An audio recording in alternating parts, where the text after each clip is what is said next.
আমার আল্লাহ হযরতে আদম নবীকে যখন জান্নাত থেকে বের করে শ্রীলঙ্কার সিংহল, ভাইরা আমার একটা পাহাড় আছে, ওই পাহাড়টার নাম হলো ভাই আমার, তারা বলে অ্যাডাম পাহাড়, আমরা বলি আদম পাহাড়। এই শ্রীলঙ্কার সিংহলে ওই পাহাড়ের উপর একটা কম বেশি প্রায় 7 ফুটের কাছাকাছি একটা পায়ের ছাপ। এই পায়ের ছাপটা আজও দেখার জন্য পৃথিবীর বিভিন্ন পর্যটকেরা সেখানে ভিড় জমায়। শ্রীলঙ্কার জমিনে যদি আপনি যান, সেখানে গিয়ে বলবেন অ্যাডাম পাহাড়ে আমি যাব। এ তরুণ যুবকেরা, বিভিন্ন ধর্ম সম্প্রদায়ের মানুষ, তারা বলে আমাদের ধর্মগুরুর পায়ের ছাপ যেন একেবারে 5টা পায়ের আঙুলের চিহ্ন এখনো আপনি পাবেন। হে তরুণ যুবকেরা, আমাদের ধর্মীয় মতে, আমাদের ইসলামী নিদর্শন অনুযায়ী হযরতে আদম নবীকে আমার আল্লাহ এই শ্রীলঙ্কার সিংহলে পাঠিয়েছিলেন। তৎকালীন যুগে এই শ্রীলঙ্কাটা ভারতের আন্ডারে ছিল।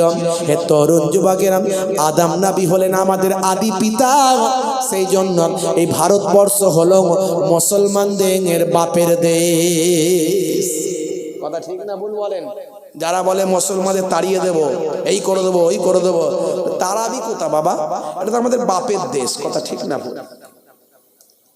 আমার বাপের দেশে আমরা আছি। লড়াইটা আমাদের হিন্দু মুসলমান খ্রিস্টান জৈনদের সঙ্গে নয়, লড়াইটা হলো এক শ্রেণীর চক্রান্তকারী যারা মুসলমানদেরকে নিয়ে খেলা খেলছে। সব ভোটের রাজনীতি। সব কিসের রাজনীতি? ভোট। ভোট মিটে গেলে দেখবেন আবার ঠান্ডা। ভোটের আগে অনেক কিছু হবে, কিভাবে কি করলে জেতা যায় সেই সব। লড়াইটা এই এক শ্রেণীর চক্রান্তকারী, এই এক শ্রেণীর সাম্প্রদায়িক ব্যক্তি যারা ইসলামের শত্রু, মুসলমানদের শত্রু, তাদের সঙ্গে, হিন্দুদের সঙ্গে নয়। লড়াই হিন্দুদের সঙ্গে নয়, লড়াই খ্রিস্টান জৈন বৌদ্ধদের সঙ্গে নয়। বুঝতে পারছেন বন্ধুরা? আমার তরুণ যুবকেরা, হযরতে মা হাওয়া আলাইহিস সালামকে জেদ্দাতে নামিয়ে দিলেন। হে তরুণ যুবকেরা, 350 বছর হযরতে আদম নবী কান্না করেছিলেন আল্লাহর কাছে, আয় আমার আল্লাহ, আয় আমার মাবুদ, আমাকে ক্ষমা করে দেন, আমি ভুল করে ফেলেছি, আপনার নির্দেশ অমান্য করেছি। ওই গন্ধম ফল খেয়ে ফেলেছিলেন জান্নাতে, ভাই আমার শয়তানি চক্রান্ত ওয়াসওয়াসার মধ্যে থেকে গিয়ে। হে তরুণ যুবকেরা, আমার আল্লাহ হযরতে আদম নবীর দোয়া কবুল করেনি।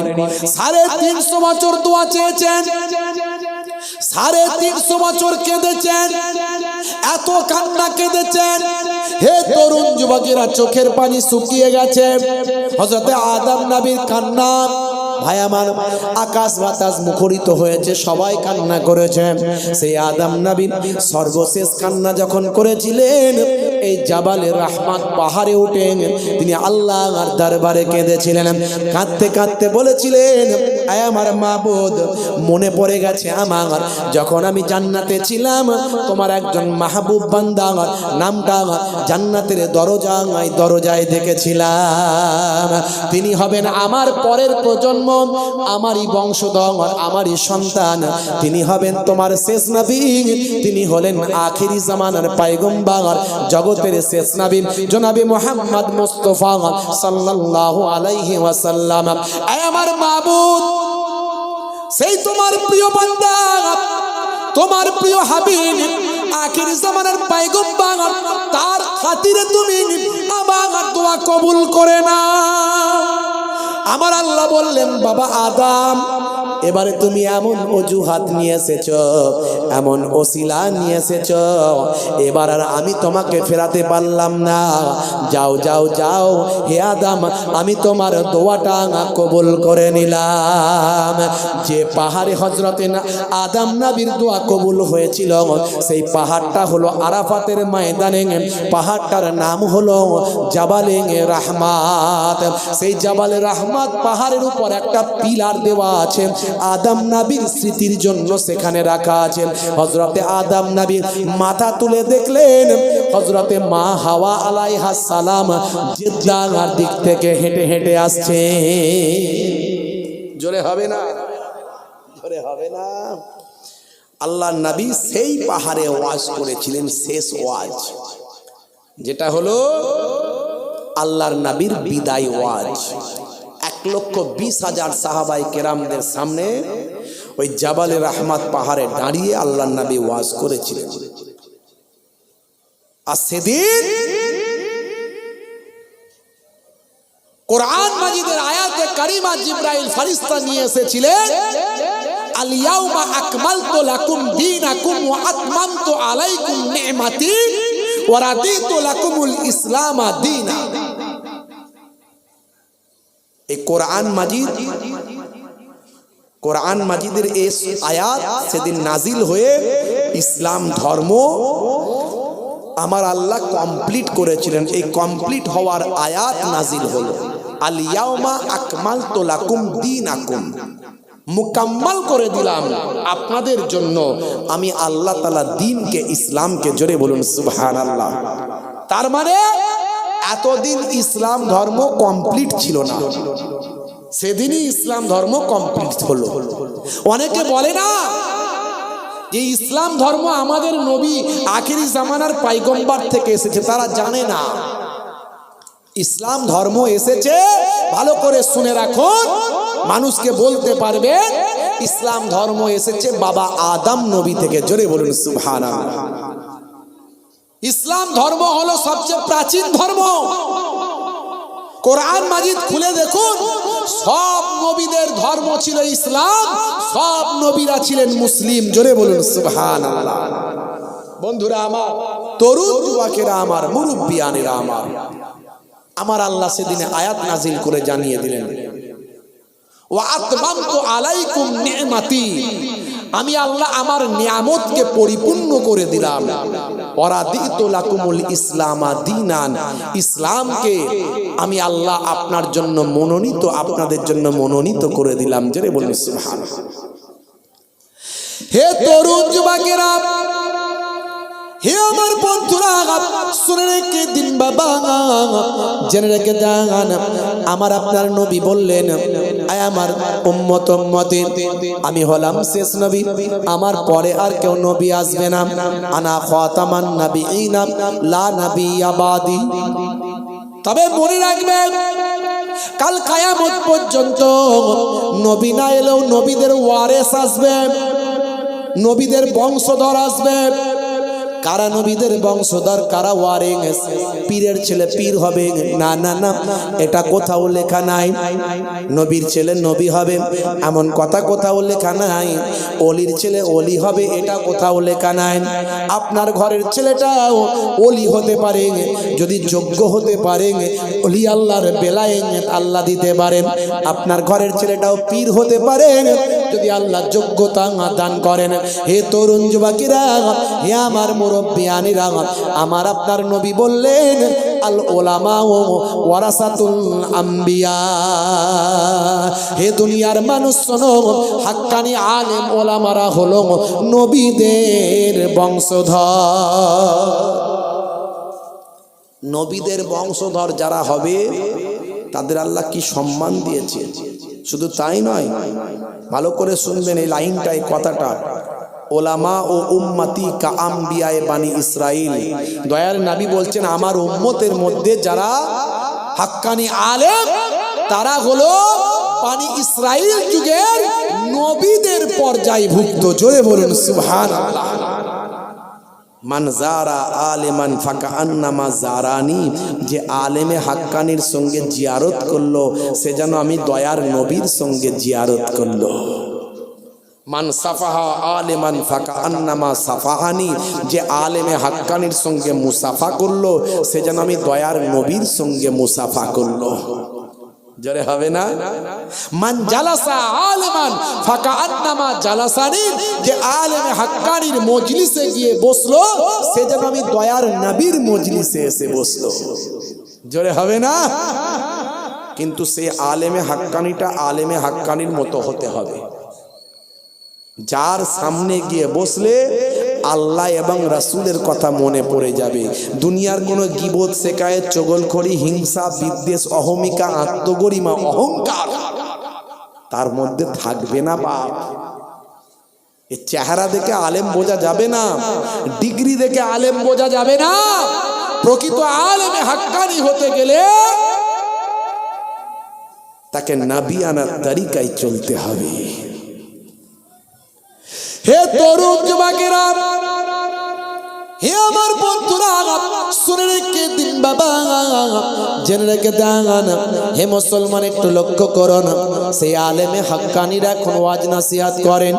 হে মুসলমান, আজকে তারা নামাজের কথা বলেন, আজকে তারা রোজার কথা বলেন, আজকে তারা দান সাদকার কথা বলেন, আজকে তারা হিংসা বিদ্বেষ থেকে বেঁচে চলার কথা বলেন। হে তরুণ যুবকেরা, এই ইসলামকে প্রতিষ্ঠা করার জন্য আমার আপনার নবী কত কষ্ট করেছেন, কতটা মেহনত করেছেন। হে যুবকেরা, প্রত্যেকটা নবী, প্রত্যেকটা পয়গম্বর কত মেহনত করেছেন, কতটা কষ্ট করেছেন বাপ। হে যুবকেরা, হে আমার বন্ধুরা, মক্কা শরীফ মদিনা শরীফে গেলে আপনি দুই ধরনের খেজুর অবশ্যই খাবেন। একটা হলো কালো খেজুর, আর একটা হলো দানা ছাড়া খেজুর। খেয়েছেন? এই কালো খেজুরটাকে বলে আজুয়া খেজুর। কি খেজুর বলে? আজুয়া। এই খেজুরটার সম্পর্কে আল্লাহর নবীর হাদিস আছে। আল্লাহর নবী সোনার জবানে জানিয়ে দেন, যদি কেউ সকালবেলা খালি পেটে 7টা আজুয়া খেজুর খায়, সেই দিনে তার শরীরে বিষ ক্রিয়া হবে না। সেই দিনে তাকে কেউ জাদু করলেও জাদুটা আমার কাজে লাগবে না। হে তরুণ যুবকেরা, ইংল্যান্ডের ম্যানচেস্টার বিশ্ববিদ্যালয়, সালটা হলো 2020 সাল, ইন্টারনেটে ভাইরাল একজন পৃথিবী বিখ্যাত স্কলার। হে তরুণ যুবকেরা, হে আমার মুরব্বিয়ানেরা, বিভিন্ন ধর্ম সম্পর্কে সেখানে আলোচনা হচ্ছে, বিভিন্ন ধর্মের কথোপকথন হচ্ছে। মুসলমানদের একজন ধর্মীয় ব্যক্তি, ধর্মীয় প্রধান সেখানে আছেন, অন্যান্য সম্প্রদায়ের মানুষ সেখানে আছেন, অন্যান্য সম্প্রদায়ের ধর্মীয় ব্যক্তিরা সেখানে আছেন। হে তরুণ যুবকেরা, ইংল্যান্ডের ম্যানচেস্টার বিশ্ববিদ্যালয়ের হল ঘরে তখন ধর্ম নিয়ে আলোচনা চলছে, কথোপকথন হচ্ছে। সেই সময় একজন অন্য ধর্মের ধর্মযাজক পণ্ডিত মুসলমানদের ধর্মযাজক ধর্মীয় পণ্ডিতকে বলতে লাগলেন, আচ্ছা বলুন তো দেখি, আপনার ইসলামে যা বলা হয়েছে সেগুলো না হলে আমি মেনে নিলাম, অনেক কথাই আমি বিশ্বাস করি, ইসলামে যা বলা হয়েছে সেগুলো বিজ্ঞান আর বাস্তবসম্মত। কথা ঠিক না ভুল বলেন? আমি এর আগে অনেক বলেছি, ইসলামে বলা হয়েছে ডান দিকে কাত হয়ে ঘুমাও, নবী বলেছেন ডান দিকে কাত হয়ে ঘুমাতে। আপনি যদি কয়েকদিন ডান দিকে কাত হয়ে ঘুমান, আপনার নার্ভটা অ্যাডজাস্ট হয়ে যাবে। আপনি মাত্র 21 দিন চেষ্টা করুন, 21 দিন পর থেকে আপনার নার্ভ অটোমেটিক, আপনার নার্ভ আপনাকে সুলি ডান দিকে কাত করে দেবেন। 1450 বছর আগে নবী বললেন, যখন তোমরা ঘুমাবে ডান দিকে কাত হয়ে ঘুমাবে। আজকের স্বাস্থ্য বিশেষজ্ঞরা বলেন বাম দিকে থাকে হার্ট। হার্টের কাজ কি? আমরা যে খাদ্যটা আমরা খাই, এই খাদ্যটা থেকে 3 ধরনের জিনিস তৈরি হয়। একটা হলো ব্লাড, খাবার থেকে ব্লাড তৈরি হচ্ছে। আমার আল্লাহর কুদরতি মেশিন সম্পর্কে যদি আপনি চিন্তা করেন, আপনি অবাক হয়ে যাবেন ভাই। আজকে আপনার চোখ আছে, আপনি কিছু ভাবছেন না, আপনার হাত আছে, আপনি কিছু ভাবছেন না। যার হাত নাই, যার চোখ নাই, তাকে জিজ্ঞাসা করুন। এই যে জিহবা, এই জিহবাতে 3 ধরনের স্বাদ পাওয়া যায়। আমি বলছি না, সায়েন্স বলছে, বিজ্ঞান বলছে, জিহবার এই ডগের অর্থাৎ সামনে যে টেস্ট পাবেন, মাঝখানে সেই টেস্টটা আপনি পাবেন না, হয়তো আমরা বুঝতে পারি না। আবার গোড়ার দিকে যে আমরা টেস্টটা পাই, সেই টেস্টটা আমরা এই ডগেতে আমরা পাই না। এ তরুণ যুবকেরা, এ আমার মুরব্বিয়ানেরা, আপনি মাঝে মাঝে চেষ্টা করবেন, দেখবেন সব ধরনের টেস্ট নিয়ে শুধু সামনেটা দিয়ে টেস্ট করবেন, দেখবেন আপনি অনেক কিছু টেস্টই আপনি পাবেন না। কারণ সেই খাবারটা যখন ভিতরে না যাবে, ততক্ষণ পর্যন্ত সেই খাবারের স্বাদ আপনার ভিতরে আসবে না। হে তরুণ যুবকেরা, আমার আল্লাহ কি নিয়ামত করেছেন এই জিহ্বাকে। এক একটা জিনিস নিয়ে যদি গবেষণা করি আমরা অবাক হয়ে যাব বাবা মার। হে তরুণ যুবকেরা, খাদ্যটা আমাদের শরীরে যাওয়ার পর আমার আল্লাহ আপনার আমার ভিতরে এমন স্টমাক করেছেন, পাকস্থলীকে এমন ভাবে তৈরি করেছেন, মেশিন দিয়েছেন, সেই মেশিনে খাবারটাকে পিষে সেখান থেকে একটা ব্লাড তৈরি হয়ে যায়। এই ব্লাডটা তৈরি হয়ে আপনার আমার হার্টেতে চলে আসে। এই যে হার্ট, এই হার্টের কাজ কি? আবার হার্টের কাজ হলো সরু সরু যে তারগুলো আছে, তার আমাদের শরীরে যে তার আছে এগুলোকে আমরা বলি শিরা উপশিরা। এই তারের মাধ্যমে পায়ের নখ থেকে মাথার চুলের গোড়া পর্যন্ত এই হার্ট ব্লাডকে সাপ্লাই করে। যখন ব্লাড কমে যায় মানুষ শেষ। কথা ঠিক না ভুল? বলছে থ্যালাসেমিয়া হয়েছে। কেন রে ভাই? যে ব্লাড আর তৈরি হচ্ছে না। হে তরুণ যুবকেরা, হে আমার বন্ধুরা, এই হার্টের কাজ হলো ব্লাডকে পাম্পিং করে শরীরের বিভিন্ন অর্গানগুলোতে পৌঁছে দেওয়া। 1450 বছর আগে নবী বললেন, যখন ঘুমাবে ডান দিকে কাত হয়ে ঘুমাও।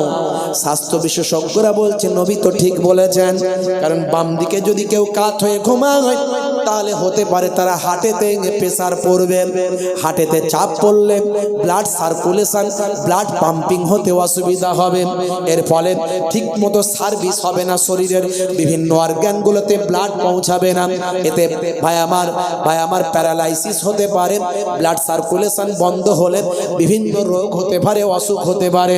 হে তরুণ যুবকেরা, 1450 বছর আগে আল্লাহর নবী যা বলেছেন আজকের যুগে সব বিজ্ঞান আর বাস্তবতায় পরিণত হয়েছে। এরকম উদাহরণ আমি অনেক দিতে পারি আপনাদের মাঝখানে, এরকম উদাহরণ আমার অনেক আছে। তরুণ যুবকেরা, আর একটা উদাহরণ আমি আপনাদের মাঝখান থেকে দিই। সূরার নাম সূরা নাবা। এই সূরা নাবা যদি আপনি খোলেন, এখানে আমার আল্লাহ মানুষকে কি কি দান করেছেন তার একটা ছোট্ট নমুনা এখানে আমার আল্লাহ তুলে ধরেছেন। আমার আল্লাহ মানুষকে কি কি নিয়ামত দিয়েছেন সেই নিয়ামতের কথাগুলো এখানে ছোট ছোট করে আমার আল্লাহ বলে দিয়েছেন। হে তরুণ যুবকেরা, সূরার নাম সূরা নাবা, আয়াত নাম্বার হলো 8, 9, 10। এগুলো যদি আপনি দেখেন পাবেন।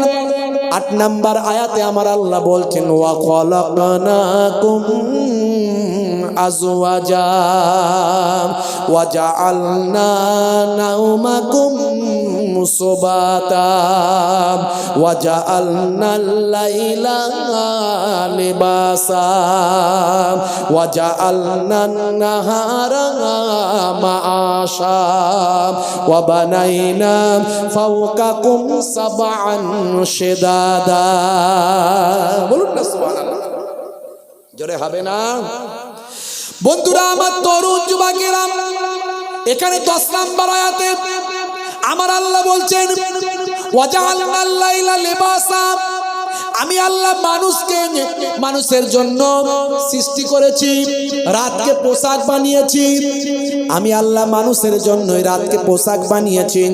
হে তরুণ যুবকেরা, হে আমার মুরব্বিয়ানেরা, পোশাকের কাজ হলো শরীরকে ঢাকা রাখা। কথা ঠিক না ভুল? পোশাকের কাজ কি? শরীরকে ঢেকে রাখা। হ্যাঁ, তাই তো। আল্লাহ বলছেন রাতকে তোমাদের জন্য পোশাক বানিয়েছি। তার মানে রাতের বেলা এমন ভাবে তুমি থাকো যাতে অন্ধকার রাত তোমাদের ঢেকে রাখে। জোরে হবে না? হে তরুণ যুবকেরা, হে আমার বন্ধুরা, আল্লাহর নবী হাদিস পাকের ভিতরেও বলেছেন একই কথা, যখন তোমরা ঘুমাতে যাবে আর ওটা নিভিয়ে দেবে। হাদিসে আছে না নাই? বন্ধুরা আমার, হে যুবকেরা, মুরব্বিয়ানেরা, 1450 বছর আগের কথা এগুলো। সে সময় কোনো প্যাথোলজি ছিল না, কোনো ভাই আমার কোনো রকম গবেষণা কেন্দ্র ছিল না, আল্ট্রাসাউন্ড ছিল না, এক্সরে মেশিন ছিল না, ইউএসজি ছিল না, নাসা ছিল না, ইসরো ছিল না। পৃথিবীর কোনো মানুষের এসব কথা জানার ক্ষমতা ছিল না।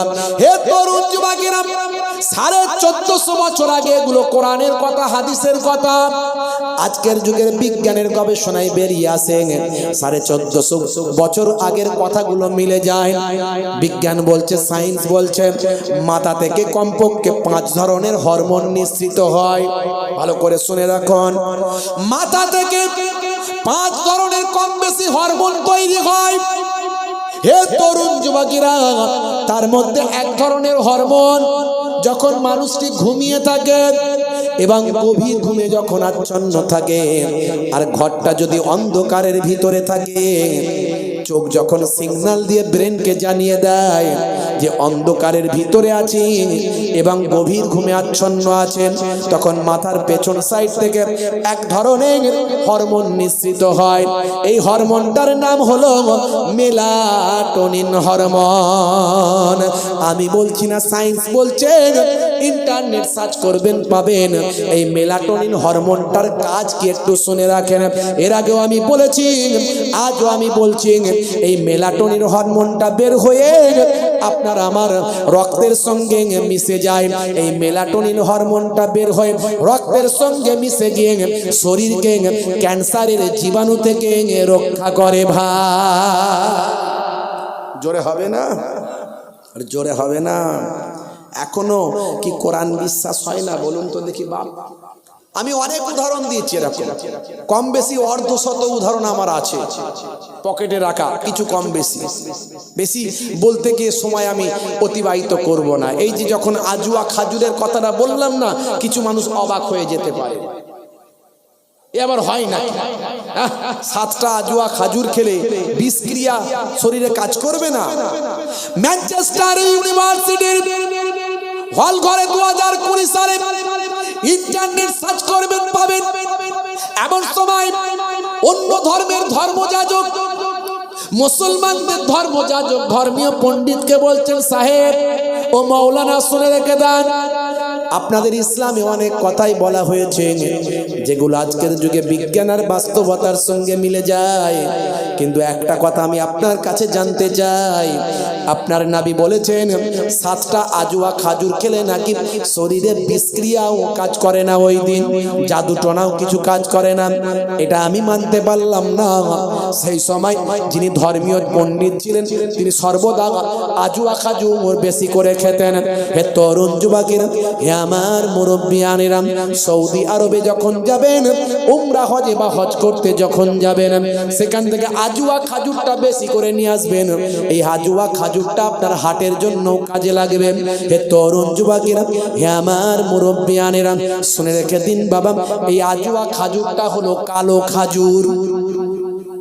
দেখেছেন তো কালো খাজুর? এই খাজুর গাছটার ইতিহাস আছে, আমি এর আগেও বলেছি। এই খাজুর গাছটা, খাজুরটা কালো, একেবারে কালো, একেবারে খুব কালো। এরকম খাজুর আপনি আর পাবেন না দ্বিতীয়। এই একটাই খাজুর পাবেন এত কালো। খাজুর খাজুরের মতো হয়, আমরা দেখেছি, একটু লালচে গোছের, একটু বাদামি গোছের, কথা ঠিক না ভুল? কিন্তু কালো মিশমিশে খাজুর আপনি পাবেন না, একটাই খাজুর পাবেন। হযরতে সালমান ফার্সি রাদিয়াল্লাহু তাআলা আনহু, তিনি ছিলেন একজন অগ্নি পূজকের সন্তান, যাকে আরবিতে বলা হয় মাজুসি। এই মাজুসির সন্তান, তার পিতা ছিলেন একজন বিরাট বড় ধর্মগুরু। অগ্নি পূজকদের, মাজুসিদের একজন বড় ধর্মযাজক। বাড়িতে সবসময় কাঠে আগুন জ্বলিয়ে থাকে, আগুন নেভাতো না। সালমান ফার্সি বিরাট ধন সম্পদের মালিক, তার পিতা হলেন একজন ধর্মগুরু। ভাইরা আমার, পারস্যের মানুষ,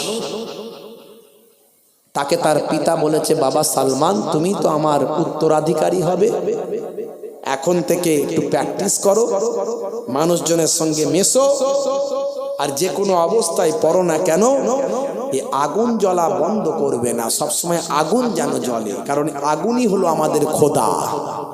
যা চাওয়ার, যা বলার আগুনের কাছে বলবে। সালমান ফার্সি এক সময় ঠান্ডা মাথায় চিন্তা করছে, আমি যদি কাঠ না দিই আগুন নিভিয়ে যাবে, বন্ধ হয়ে যাবে। তা যে আমার সাহায্য ছাড়া বাঁচতে পারে না সে আবার আমার প্রভু কেমন করে হলো? সালমান ফার্সির মাথায় এটা স্ট্রাইক করলো। অনেক কষ্ট করেছে, জমিদার ঘরের সন্তান, অনেক বড় ধনসম্পদের মালিক, ঘরে অনেক ভাই আমার চাকর বাকর ভর্তি, অনেক ঘটনা আমি বলেছি। সালমান ফার্সির লাইফ হিস্ট্রি আমি বলেছি, ইন্টারনেটে পাবেন। এখন তো এই জন্যই বলি ওয়াজ বেশি শোনার দরকার নাই, অল্প শুনবেন কিন্তু মন দিয়ে শুনবেন, সেটাকে আমল করবেন। এটা আমার কথা নয়, আমার নানাজান ফুরফুরা শরীফের ছোট হুজুর কেবলার কথা নয়, আমার দাদাজান মায়াপুর পিন্নাগরি হুজুর কেবলার কথা নয়, কথাটা স্বয়ং দোজাহানের বাদশার কথা। দয়ার নবী বলছেন তাদারিসুল ইলম, ইলমের দার্স নাও ফিল লাইল, রাতের বেলা সাতান 1 ঘন্টা। এই 1 ঘন্টা যদি দিনের দার্স নিতে পারো তাহলে রাতের বেলা 1 ঘন্টা যদি কোরআন হাদিসের আলোচনাটা যদি শুনতে পারো, বক্তা যদি বলার মতো বলতে পারে, শ্রোতা যদি শোনার মতো শুনতে পারে, আল্লাহর নবী বলছেন খায়রুম মিন আহিয়াইহা, সারা জীবন যত নফল ইবাদত করেছো তার থেকে 1 ঘন্টার আলোচনা শোনাটা সবচেয়ে বড় ইবাদত। জোরে বলা যাবে না সুবহানাল্লাহ? এই জন্য বলি 2 দিন আলোচনা শুনছেন মাশাআল্লাহ, খুব ভালো, খারাপ বলছি না আমি। অনেক বেশি ওয়াজ শুনছেন, কিন্তু কতটা গ্রহণ করতে পারছেন সেটা ভাবতে হবে। ভাইরা আমার, তরুণ যুবকেরা আমার, মুরব্বিয়ানেরা আমার, মুসলমান, হযরতে সালমান ফার্সি অনেক কষ্ট, ব্যথা, যন্ত্রণা সব কিছুকে আরাম আয়েশ ত্যাগ করে, অনেক যন্ত্রণা কষ্ট ভোগ করে তাকে পায়ে বেড়ি বেঁধে রাখা হয়েছিল, সব ছিঁড়ে খুলে এক সময় মদিনা শরীফ পর্যন্ত চলে এসেছিলেন। একজন বড় ধর্মযাজক বলেছিলেন, বাবা সালমান, আমি তোমার সঙ্গে প্রতারণা করব না, তোমাকে ঠকাবো না, তুমি যে আল্লাহকে পেতে চাইছো সেই আল্লাহর সন্ধান, মহান প্রভুর সন্ধান একজন তোমাকে দিতে পারে, তিনি আসবেন আরবের জমিনে। জোরে হবে না? যে জায়গায় তিনি আসবেন সেখানে ঘন ঘন খেজুর গাছের বাগান থাকবে। এই ওয়াজ আমি করেছি, নতুন করে আর রিভাইজ দেব না। ইন্টারনেটে 20-25 হাজার বক্তব্য আছে, যার ওয়াজ চালাবেন শুনতে পাবেন, খালি নামটা লিখতে অপেক্ষা। আমি আর নতুন করে বলবো না, অন্য কথা বলছিলাম, বলবো। যেখানে তিনি আসবেন ঘন ঘন খেজুর গাছের বাগান পাবে, আর সেই মানুষটাকে তার সঙ্গী সাথীরা ঘিরে রাখবে, ভক্তি করবে, ভালোবাসা দেখাবে। যখন তুমি বুঝতে পারবে সেটাই হলো সেই মানুষ, তখন তার কাছে গিয়ে যদি তুমি কোনো সাদকার খানা খাবার দাও, সাদকা যদি দাও তার কাছে, হুজুর আমি আপনার জন্য, বাবা এটা আপনার জন্য নিয়েছি, যে আমার সাদকার তোহফা, সাদকার খানা, তিনি সাদকার খানা নেবেন না, খাবেন না। আর যদি তুমি তাকে তোহফা দাও তিনি তোহফা গ্রহণ করবে। বাবা সালমান এগুলো পরীক্ষা করে নেবে, কিন্তু আমি তোমাকে ঠকাচ্ছি না, আমি তাওরাত ইনজিল জাবুরে যার সম্পর্কে পড়েছি আমি তোমাকে বলছি। আর একটা শেষ মনে রাখবে, তার পিঠে কাঁধের নিচে একটা ডিমের মতো স্ট্যাম্প মারা থাকবে, তাতে লেখা থাকবে মোহাম্মদ রাসূল আল্লাহ। জোরে বলুন সুবহানাল্লাহ, মুহাম্মাদুর রাসূলুল্লাহ। এই স্ট্যাম্প যতক্ষণ না দেখতে পাচ্ছ বাবা সালমান, ততক্ষণ তুমি তার হাতে হাত দিয়ে তার শিষ্যত্ব গ্রহণ করবে না। হযরত সালমান ফার্সি এটা পেতে অনেক কষ্ট হয়েছিল। মদিনা শরীফে গিয়ে তিনি বিক্রি হয়ে গিয়েছিলেন ইহুদির কাছে। এই ইহুদির কাছে বিক্রি হয়ে গিয়েছিলেন, বণিকদের সঙ্গে আরবে যাচ্ছিলেন, খুঁজে খুঁজে বণিকরা দেখলো এত সুন্দর সুপুরুষ জওয়ান। তখনকার যুগে এখন যেমন গরু ছাগল বিক্রি হয়, তখন মানুষ বিক্রি হতো। এই বণিকরা মদিনার বাজারে নিয়ে গিয়ে সালমান ফার্সিকে একজন ইহুদির কাছে বিক্রি করে দিয়েছে। তখন সালমান ফার্সি বুঝতে পেরে গেছেন, আহারে আমার বাড়িতে কত চাকর বাকর, আর আমি আজকে অন্যের বাকির চাকর হয়ে গেলাম, আমাকে বিক্রি করে দেওয়া হয়েছে। কিন্তু নিরুপায়, কোনো উপায় নাই, কিচ্ছু করার নাই। সালমান ফার্সি চিন্তা করলেন, আমি তো আল্লাহকে পাওয়ার জন্য, মহান প্রভুকে খোঁজার জন্য আমি অন্যের বাড়ির চাকর হয়েছি, এতে আমার কোনো দুঃখ নাই। অনেক ঘটনা। এক সময় হযরতে সালমান ফার্সি, দয়ার নবী বললেন, হে সালমান, তুমি তোমার মনিবকে জিজ্ঞাসা করো কি দিলে সে তোমাকে মুক্তি দেবে। নবীকে তো পেয়ে গেছে, নবীর দরবারে মাঝে মাঝে যায়, ছুটি ছাটা পেলেই চলে যায়, একটা ছুটি আছে বাবু। সব পরীক্ষা নিরীক্ষা করে নিয়েছেন, অনেক আলোচনা, আমি সেদিকে বলছি না, সংক্ষেপ করব। হে তরুণ যুবকেরা, হে আমার বন্ধুরা, শুনে রেখে দিন বাবা, জেনে রেখে দেন। এমন সময় সালমান ফার্সি আশায়, বুক ভরা আশা নিয়ে তার ইহুদি মনিবকে বললেন, ও আমার মনিব, আমি দীর্ঘদিন আপনার কাছে থাকলাম, কিন্তু আমি আপনার কাছ থেকে মুক্তি পেতে চাই, আমি আপনার দাসত্ব থেকে মুক্তি পেতে চাই, বলেন আপনাকে কি দিলে আপনি আমাকে মুক্ত করবেন। এমন সময় সালমান ফার্সির ইহুদি মনিব বলেছিল, যদি মুক্তি তোমাকে নিতে হয়, আমার কাছ থেকে যদি তোমাকে আজাদ হতে হয়, তাহলে শোনো, 600 দিরহাম লাগবে, আর 300টা খাজুর তোমাকে গাছ লাগিয়ে দিতে হবে। সেই গাছ ফল হবে, একটাও গাছ যদি পোট হয়ে যায়, একটাও গাছ যদি মিস হয়ে যায়, আবার একটা গাছ লাগিয়ে দিতে হবে। এইভাবে 300টা গাছ লাগিয়ে সেই গাছের ফল করে দেখিয়ে দিতে হবে। যতক্ষণ না ফল হয় ততক্ষণ তোমার মুক্তি নাই। 600 দিরহাম, 300টা খাজুরের গাছ, একটা গাছ মরে গেলে আবার গাছ লাগাতে হবে, গাছ লাগিয়ে ফল হবে, প্রত্যেকটা গাছের ফল হলে তবে তোমাকে ছাড়বো। তার মানে ইহুদি চেয়েছে এমন শর্ত দেব যাতে সলমান নাজাত না পায়, সালমান ফার্সি হুজুর যাতে মুক্তি না পায়, যাতে আজাদ না হতে পারে, এমন একটা শর্ত দিল। হে তরুণ যুবকেরা, হযরত সালমান ফার্সি আল্লাহর নবীর কাছে এসে বলে, ইয়া রাসূলুল্লাহ, হাবিবাল্লাহ, আমার আর আজাদ হওয়া হবে না। কেন সালমান, কি হয়েছে? তুমি কি তোমার মনিবকে বলেছিলে? জি হুজুর, বলেছিলাম মনিবকে, কিন্তু আমার মনিব বলেছে এই এই শর্ত দিয়েছে হুজুর।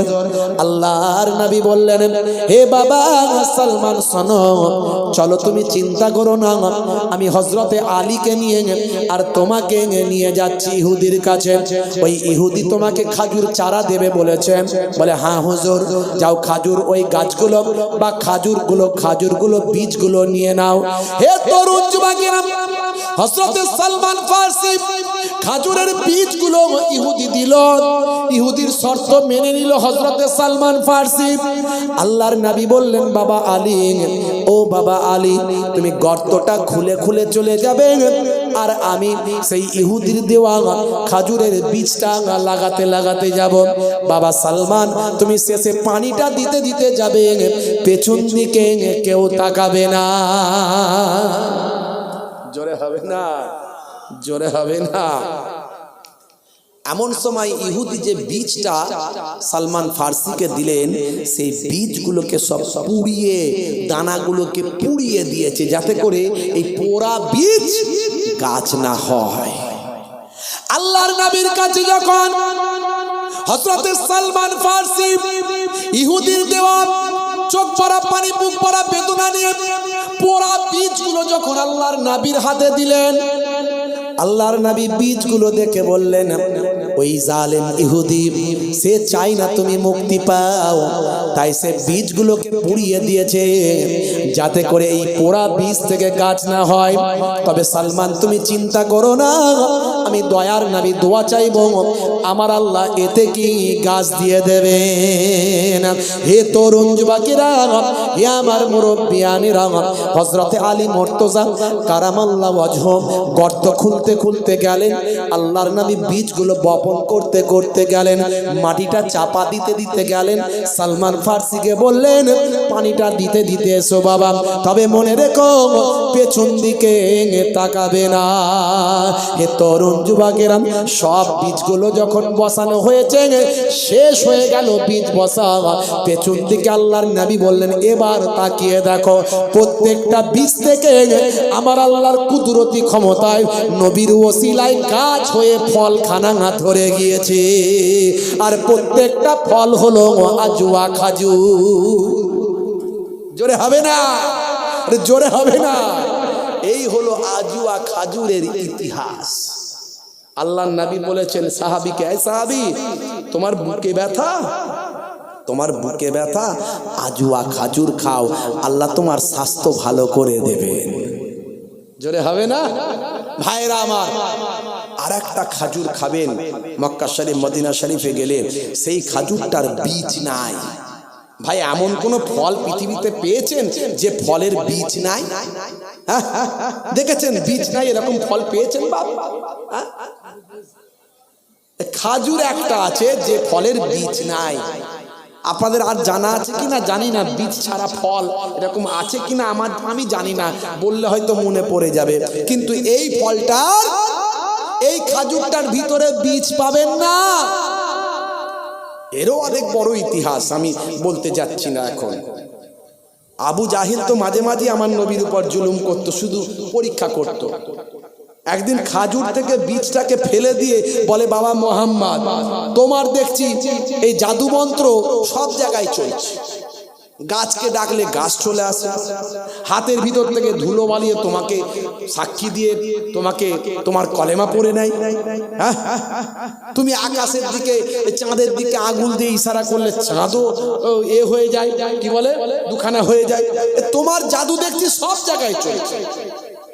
বাবা মোহাম্মদ, এই খাজুরের বীজ ছাড়া খেজুর তোমাকে দিচ্ছি, এটা বসিয়ে যদি তুমি গাছ বানিয়ে দিতে পারো, জানবো তুমি সত্যি সত্যি নবী। আল্লাহর নবী বলছেন চাচা যান, আবার আমার সঙ্গে প্রতারণা করবেন না তো, ঠিকঠাক মানবেন তো, বিশ্বাস করবেন তো যে আল্লাহ আমাকে নবী বানিয়েছেন, বিশ্বাস করবেন তো? হ্যাঁ বাবা বিশ্বাস করবেন। হে তরুণ যুবকেরা, হে আমার বন্ধুরা, শুনে রেখে দিন বাবা, তাম পৃথিবীর জমিনে এমন একটা ফল যে ফলের কোনো বীজ নাই, বীজ ছাড়াই আমার আল্লাহ ফলটা পৃথিবীতে সৃষ্টি করেছেন। এটা একটা বিরাট বড় অলৌকিক ব্যাপার, আশ্চর্যের ব্যাপার। হে তরুণ যুবকেরা, আল্লাহর নবী এই বীজ ছাড়া বাবা ফলটাকে, খাজুরটাকে মাটিতে বপন করলেন, আল্লাহর দরবারে দোয়া চাইলেন, আমার আল্লাহ তাআলা সেই ফল থেকে, সেই বীজ ছাড়া খাজুর থেকে গাছ দিলেন, সেই গাছেতে বীজ ছাড়া খাজুর হয়ে যায়। সেই গাছের চারা আমার আল্লাহ চারিদিকে ছড়িয়ে গেল, সারা আরবের বুকে আজও সেই গাছ আছে, সেই গাছের ফলন হলে খাজুরটা বীজ ছাড়া খাজুর হয়। বুঝতে পারছেন ভাইরা আমার? আমার নবীকে আল্লাহ কি নিয়ামত করেছিলেন, কি নিয়ামত করেছিলেন। 1450 বছর আগে যা বলেছে আজকের যুগে সব বিজ্ঞানের বাস্তবতায় পরিণত হয়েছে। অবাক বন্ধুরা আমার, তরুণ যুবকেরা আমার, হে আমার মুরব্বিয়ানেরা, ম্যানচেস্টার বিশ্ববিদ্যালয় মুসলিম ধর্মযাজক তিনি সর্বদাই আজওয়া খাজুরি খেতেন, সেদিনেও তিনি আজওয়া খাজুর খেয়েছেন, এমনকি তার পকেটেও আজওয়া খাজুর ছিল। হে তরুণ যুবকেরা, হে আমার মুরব্বিয়ানেরা, তিনি আজওয়া খাজুর খেয়েছিলেন। আজওয়া খাজুর খাবার পরে সেই সময় তিনি বললেন, এখানে কি কোনো ভাই আমার ওই কীটনাশক কোনো বিষ, কোনো কীটনাশক বিষ এখানে আছে নাকি? হে তরুণ যুবকেরা, সেই ধর্মযাজকের ঈমানের শক্তিও ছিল অনেক, যে সে এই ক্ষমতা তো দেখাতে পারবে না, তার ঈমানের শক্তি হওয়া থাকতে হবে, ঈমানের বিশ্বাস থাকতে হবে। তাকে আল্লাহওয়ালা হতে হবে। হে তরুণ যুবকেরা, হে আমার মুরব্বিয়ানেরা, এমন সময় ওই বিশ্ববিদ্যালয়, ম্যানচেস্টার বিশ্ববিদ্যালয়, মুসলিম ধর্মযাজক, ইন্টারনেট সার্চ করবেন পাবেন। হে তরুণ যুবকেরা, এই মুসলিম ধর্মযাজক সেই সময় ইঁদুর মারা বা আমার লিকুইড বিষ ছিল, কয়েক ঢোক তিনি খেয়ে নিলেন, আজওয়া খাজুর খেলেন। তাদের সামনে ঘন্টার পর ঘন্টা বসে রইলেন। তিনি বললেন, দেখুন আমি লিকুইড এখানে বিষ খেয়েছি, এই যে কেমিক্যাল খেয়েছি, লিকুইড বিষ খেয়েছি, তারপরও আমার শরীরের কোনো অসুবিধা আমি ফিল করছি না। আল্লাহর নবীর হাদিসটা মিলে যায়। তার মানে আমি বলবো না যে আপনারা পরীক্ষা করুন, কারণ সেই ঈমানি শক্তি অর্জন করতে হবে, অত সহজ নয়।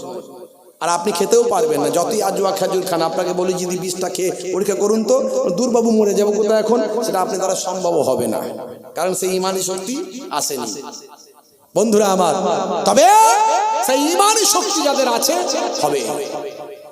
হে তরুণ যুবকেরা, সেই নবী কত কষ্ট করেছেন আপনাকে আমাকে হেদায়েত দেওয়ার জন্য, সিরাতুল মুস্তাকিম পথের পথিক বানানোর জন্য।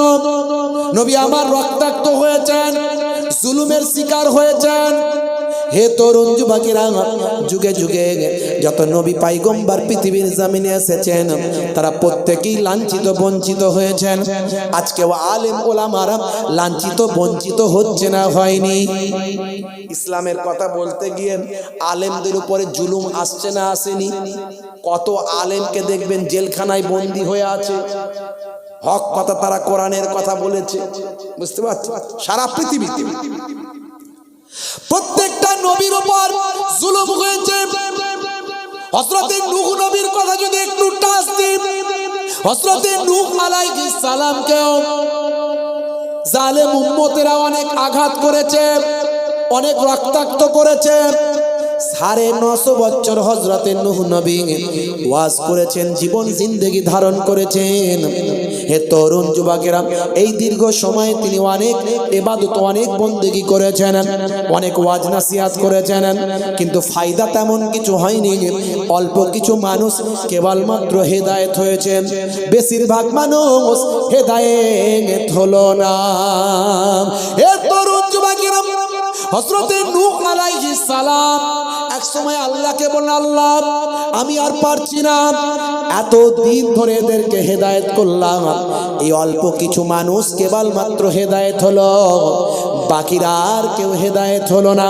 বন্ধুরা আমার, তরুণ যুবকেরা, নূহ নবী আল্লাহর দরবারে দোয়া চাইলেন, আল্লাহ এবার তুমি ব্যবস্থা করে দাও।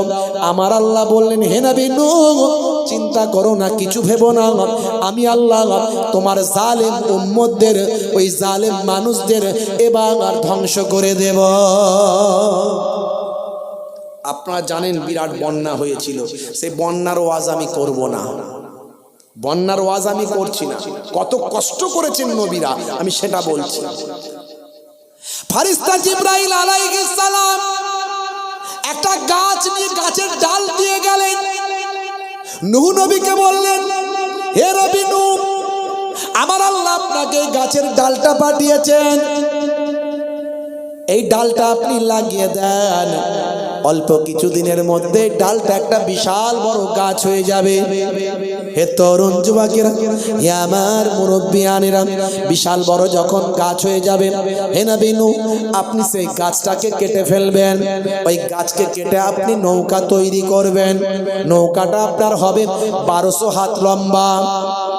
নূহ নবীর হাত আমাদের মতো নয়, যে মানুষটা 950 বছর হায়াত পেয়েছেন, তিনি লম্বাও তেমন। আদম নবীর পায়ের ছাপ 7 ফুট, আর আমরা লম্বাই 7 ফুট। বুঝতে পারছেন? আমরা লম্বাই 7 ফুটও নয়, 6 ফুট, 5 ফুট, 5.5 ফুট, 4.5 ফুট। আর আদম নবীর পায়ের ছাপটা হলো কম বেশি 7 ফুট, একটু বেশি কম, অনেকদিন আগে পড়েছিলাম। তো যাই হোক ভাইরা আমার, তার মানে তারা কত লম্বা চওড়া ছিলেন, বুঝতে পারছেন? হে তরুণ যুবকেরা, হযরতে নূহ নবীকে আল্লাহ বললেন, ফেরেশতা জিবরাইল আলাইহিস সালাম বললেন, 1200 হাত লম্বা হবে আপনার নৌকা, লম্বায় হবে 1200 হাত আপনার হাতের। কারণ যত মানুষ ঈমান কবুল করেছেন তারা সেই নৌকাতে এসে উঠে যাবে। কষ্ট হচ্ছে আপনাদের? কষ্ট হচ্ছে? খুব ছোট করে, আর বেশি নয়, সময় খুব কম। বন্ধুরা আমার, তরুণ যুবকেরা আমার, চওড়াই হবে 600 হাত, লম্বায় 1200 হাত, চওড়ায় 600 হাত, আর উচ্চতায় হবে 30 হাত। হে তরুণ যুবকেরা, হে আমার মুরব্বিয়ানেরা, শুনে রেখে দিন বাবা, জেনে রেখে দেন, নৌকাটা হবে 3 তলা। এই 3 তলা নৌকায় নিচের তলায় থাকবে মানুষ, তার উপরে থাকবে জীবজন্তু, আর সবচেয়ে উপরে থাকবে ওই সমস্ত কাক পাখালি বা আমার পাখি। হে তরুণ যুবকেরা, হযরত নূহ আলাইহিস সালাম সময় হয়ে গেল, ওই বিশাল বড় গাছ হয়ে গেছে জঙ্গলে, ওই গাছটাকে কাটতে হবে, গাছটাকে নিয়ে আসতে হবে। কিন্তু এত বিশাল বড় আল্লাহ গাছ দিয়েছেন যে গাছ থেকে এত বিশাল বড় নৌকা তৈরি হবে, সেই গাছটাকে আনবে বয়ে কে? হে তরুণ যুবকেরা, হে আমার মুরব্বিয়ানেরা, নূহ নবীর জামানায় একজন ব্যক্তি ছিলেন, তার নাম হলো আউস বিন আনাক। ওই ব্যক্তি হায়াত পেয়েছিলেন 3500 বছর। বুঝতে পারছেন? একজন ব্যক্তি ছিলেন, তার নাম হলো আউস বিন আনাক, যিনি কয়েকটা নবীর জামানা পেয়েছিলেন, হায়াত পেয়েছিলেন 3500 বছর। আল্লাহ তাকে এত ক্ষমতা দিয়েছিলেন, এত লম্বা চওড়া বানিয়েছিলেন, তিনি যখন সমুদ্রে নামতেন, সমুদ্রের পানিটা তার 1 কোমর, 1 বুক, 1 গলা পর্যন্ত হতো। সমুদ্রের মাছ তিনি হাত দিয়ে ধরতেন, আর জামিনে যখন উঠতেন হাতটা আকাশের দিকে, সূর্যের দিকে তুলতেন, সূর্যের প্রচন্ড তাপেতেন মাছটা ভেজে ফেলতেন, ওই ভাজা মাছ তিনি খেয়ে ফেলতেন। খাবার পরে আবার নিজের হাতটা দিয়ে আর লাঠি দিয়ে মেঘেতে গোজা মারতেন, মেঘেতে গোজা মেরে মেঘ থেকে পানি বের করে সেই পানি খেয়ে তার পেটটা ঠান্ডা করতেন। বুঝতে পারছেন কিরকম ব্যক্তি? তো নূহ নবীকে বললেন, হুজুর, একমাত্র এত বিশাল গাছ ওই ব্যক্তি আনতে পারে। তো নূহ নবী বললেন, তাকে ডাকো। তাকে ডাকা হলো। সেই লোক ছিল একটু সাদাসিধে, শুধু একটু পেটুক লোক, মানে খাওয়াতে হবে, খেলি কাজ করে দেবে। নূহ নবী বললেন, তোমাকে ওই গাছটা এনে দিতে হবে। সেই লোক বলল, হুজুর, এনে তো দিতে পারি, পেট ভরে খাবার দিতে হবে। আল্লাহর নবী নূহ আলাইহিস সালাম বললেন, পেট ভরে খাবার তোমাকে দেব, চিন্তা নাই, যাও তুমি গাছটা এনে দাও, আর আমি তোমাকে পেট ভরে খাবারের ব্যবস্থা করে দেব।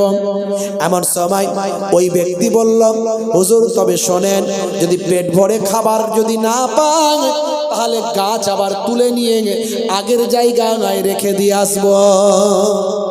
নবী নূহ আলাইহিস সালাম বললেন, আরে বাবা, ঠিক আছে, পেট ভরেই খেতে দেবো রে বাবু। এমন সময় যেখানে হাতি আনতে পারে না, ঘোড়ায় গাছ বয়ে আনতে পারে না, 20-50টা লোক বয়ে আনতে পারে না, সেখানে ওই ব্যক্তি একাই গিয়ে তুলে নিয়ে কাঁধে করে নিয়ে এসে হাজির। এবার আমাকে খেতে দাও নবী নূহ। হযরতে নূহ আলাইহিস সালাম সেই সময় 3টে রুটি দিয়ে বললেন, এই নাও আউস বিন আনাক, এই 3টে রুটি তোমার জন্য দিলাম। বলে, হুজুর, এই 3টে রুটি আমার পেটের কোন কোনায় চলে যাবে টের পাবো না, তাড়াতাড়ি খাবার ব্যবস্থা করুন, নালে গাছ আবার তুলে নিয়ে আগের জায়গায় রেখে আসবো।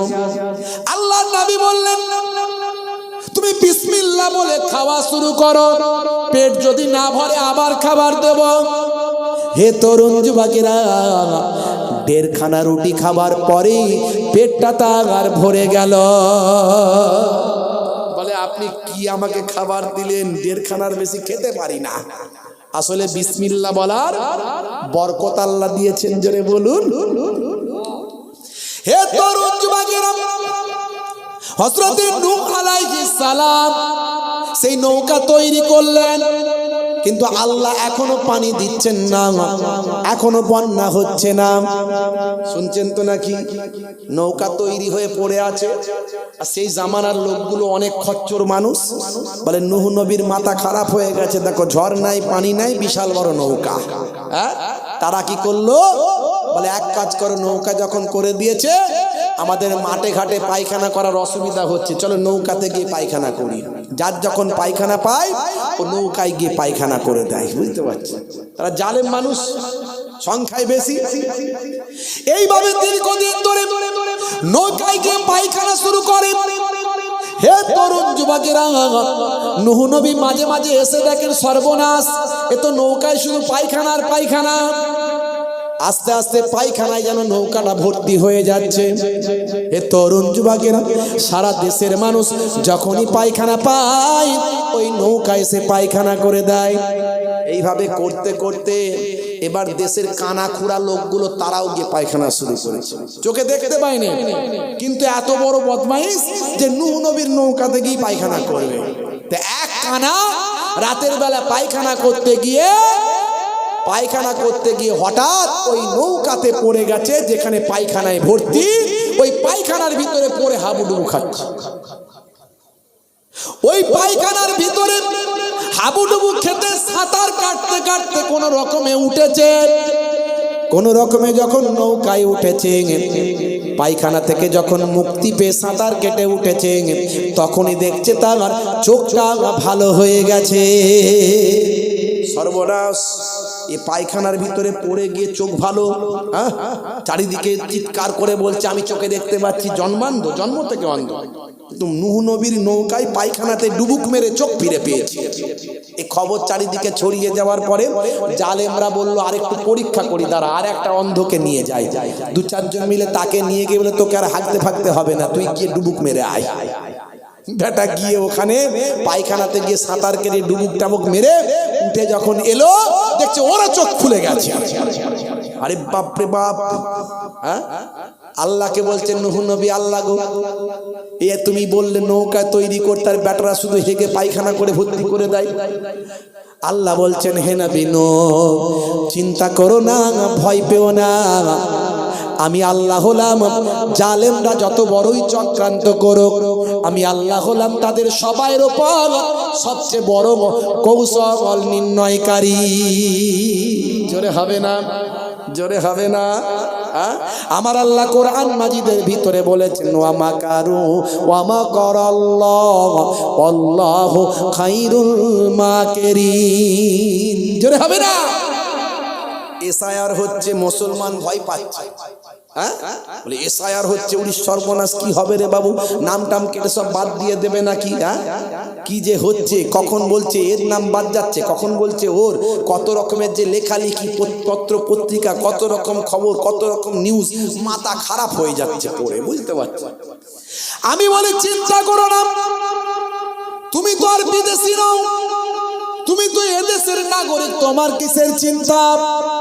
যা তোমার ডকুমেন্টস আছে সেগুলো রেডি করো, যেটা ভুল ভ্রান্তি আছে নাম টাম সেগুলো ঠিক করো, তুমি তোমার কাগজপত্রগুলো ঠিক করে নাও, বসে থেকো না। আর ভরসা রাখো আল্লাহর উপর, আল্লাহ যাতে রাজি বান্দা তাতে রাজি। হে তরুণ যুবকেরা, আমাদের ঈমান কি বলুন? অল কদর খাইরিহি ওয়া শাররিহি মিনাল্লাহি তাআলা। ভাগ্যে ভালো মন্দ যা কিছু হয় সবই আল্লাহর পক্ষ থেকে হয়। কথা ঠিক না ভুল? তাহলে এসআইআর কারো ক্ষমতা আছে করার? এ আল্লাহর ইশারা ছাড়া হচ্ছে নাকি? আল্লাহ না চাইলে পারবে? এই করোনা করোনা করোনা, বাপ রে বাপ, বলে করোনা আর পারি না, মরে যাব নাকি বলো না। সর্বনাশ, সে ভ্যাকসিন নেবার লাইন কি? কথা ঠিক না ভুল? এক জায়গায় খালি হাতটা লাগিয়ে দিলে বলে ও ওইখানে হাত লাগিয়েছে, ও তার মানে ওর করোনা ওখানে ঢুকে গেছে। যা বোঝাচ্ছে আমরা তাই বুঝছি। কথা ঠিক না ভুল? হে তরুণ যুবকেরা, এ আমার মুরব্বিয়ারা, শুনে রেখে দিন বাবা জেনে রেখে দেন, কিতাবের মধ্যে দেখতে পাওয়া যায় মাল্লাহুল মাওলা ফালাহুল কুল, বান্দা যখন আল্লাহর হয়ে যায় কুল মাখলুকাত তার গোলাম হয়ে যায়। মান কানা লিল্লাহি কানাল্লাহু লাহু, যে বান্দা আল্লাহর হয়ে যায় স্বয়ং আল্লাহ তার হয়ে যায়। আল্লাহ বলছেন বান্দারে ফালিয়াবুদু রাব্বা হাযাল বাইত, তোমাদের উচিত কাবা ঘরের যিনি মালিক সে আল্লাহর ইবাদত করা। আল্লাযী আতআমাহুম মিন জু, যখন তোমাদের ভোক লাগে ক্ষুধা লাগে তখন তিনি তোমাদের খাওয়ান, না খাইয়ে তো তোমাদের মারেন না। ওয়া আমানাহুম মিন খৌফ, আর যখন তোমরা ভয় পাও আমার আল্লাহ বলেন আমি তো তোমাদের ভয়টা দূর করে দিই। হে মুসলমান, চিন্তা করো না, এসআইআর নিয়ে কোনো চিন্তা তোমার না, চিন্তা করার কিছু দরকার না। আমার আল্লাহ যাতে রাজি আমরাও তাতে রাজি, এটা হলো আমাদের ঈমান। আপনার আমার দায়িত্ব হলো আপনার আমার কাজগুলো ঠিক করে করা, পেপারসগুলো রেডি করা, কাগজপত্র ঠিক করা, যেগুলোর যা ক্রাইটেরিয়া আছে মেনটেন করা, আইন প্রয়োজন হলে আইনের সহযোগিতা নেওয়া, সংবিধানকে মান্যতা দেওয়া, এগুলো হলো আমাদের দায়িত্ব। এ তরুণ যুবকেরা, ভারতবর্ষের সংবিধান এখনো কথা বলেন, এখনো সুপ্রিম কোর্টের লয়ার হক বিচার করেন। দেখেছেন সুপ্রিম কোর্টের লয়ারকে পর্যন্ত জুতো ছোড়া হয়েছে, বিচারপতি মহামান্য প্রধান বিচারপতির হে তরুণ যুবকেরা, হে আমার মুরব্বিয়ানেরা, তাকে পর্যন্ত জুতো ছোড়া হয়েছে। এরকম ঘটনা ঘটছে না ঘটেনি? তাহলে মনে রাখবেন হে তরুণ যুবকেরা, আইন এখনো আছে, বিচার এখনো আছে। হে মুসলমান, ভয় পাওয়ার কিছু না। আল্লাহ বলছেন শোনো, যারা চক্রান্ত করছেন, যারা চক্রান্ত করছেন, তবে মনে রাখবেন আমি আল্লাহ তাআলা সবচেয়ে বড় কৌশল রচনাকারী। জোরে হবে না, জোরে হবে না। ভাইরা আমার, যে নূহ নবীর নৌকায় কানা খোড়া পড়ছে তার রোগ ভালো হচ্ছে, এই চারিদিকে ছড়িয়ে গেল। যারা পায়খানা ফিরেছিল এবার আর পায়খানা ফিরতে আসেনি, তারা কি করতে আসছে? যার যেটা অসুখ হচ্ছে শুধু ডুবুক মারছে, পায়খানার ভিতরে লাপটা লেপটি করে গায়ে টায়ে নিজেদের গুটু মেখে তারা চলে গিয়ে যখনই উঠছে রোগ ভালো হয়ে যাচ্ছে। জোরে হবে না, জোরে হবে না। এই করতে করতে করতে করতে এবার তারা শুধু এসে ডুবুক দিচ্ছে না, সাঁতার কাটছে না, বরং এক বালতি করে মাল নিয়েও যাচ্ছে ঘরে। বুঝতে পারছো? এক বালতি করে মাল নিয়েও যাচ্ছে। কদিনের মধ্যে পুরো মাল ফাঁকা, পুরো মাল ফাঁকা। আল্লাহ বলছে হে নবী দেখছো তো, চিন্তা করো না, আরে ওরা যা চক্রান্ত করেছে আমার কৌশল ওর উপরে আছে, দেখো না শুধু কি করি। কিছুদিনের মধ্যে নৌকা পুরো ফাঁকা হয়ে গেল, আর একটু পায়খানা নাই। হে তরুণ যুবকেরা, এরপর জালেমরা পানি দিয়ে ধোয়, পানি দিয়ে ধুয়ে সেই ধৌত করা পানিটা তারা নিয়ে যায়। আল্লাহ বললেন হে নবী নূহ, তোমার নৌকা আমি তাদেরকে দিয়ে ধুইয়ে দিলাম। দেখেছে, যারা পায়খানা করেছিল তারাই ধুয়ে দিয়েছে। অতএব চিন্তা করার কিছু নাই, তোমরা আল্লাহর হয়ে যাও, আল্লাহ তোমাদের হয়ে যাবে। জোরে বলুন সুবহানাল্লাহ। মান কানা লিল্লাহি কানাল্লাহু লাহু, যে বান্দা আল্লাহর হয়ে যায় স্বয়ং আল্লাহ তার হয়ে যান।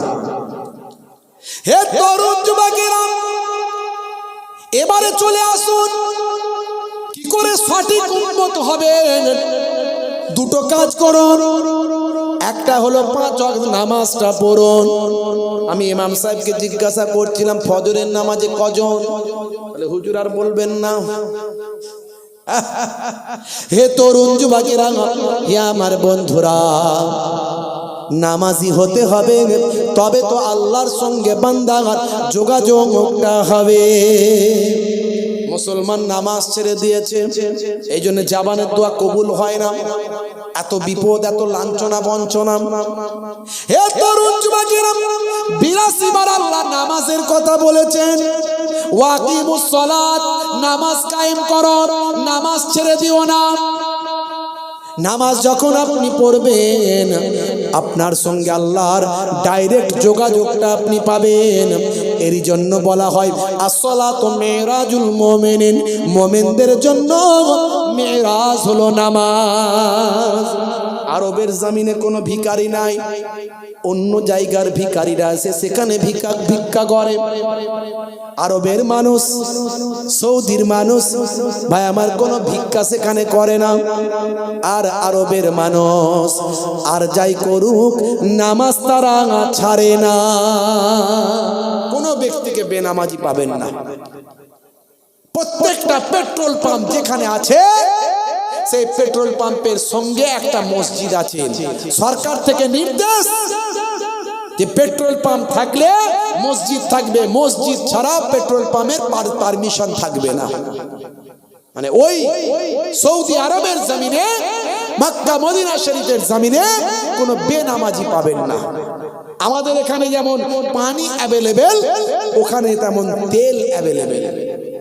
সারাক্ষণ 24 ঘন্টা গাড়ি স্টার্ট থাকে। হাজি সাহেবদের জিজ্ঞাসা করুন, সর্বদা এসি চলছে, কারণ গরম এলাকা। গরম এলাকা আল্লাহ তাদেরকে তেলের ব্যবস্থা করেছেন। এবারেও শুনলাম মদিনা শরীফে, খুদ মদিনা শরীফে একটা সোনার পাহাড় পাওয়া গেছে। জোরে হবে না? আরে জোরে হবে না? আমার দয়ার নবী দোয়া চেয়েছিলেন, আল্লাহ যদি আমাকে ওহদ পর্বতটা সোনা বানিয়ে দিতেন তাহলে আমি 3 দিনের ভিতর সেই পর্বতটাকে, সোনাটাকে আমি দান করে দিতাম।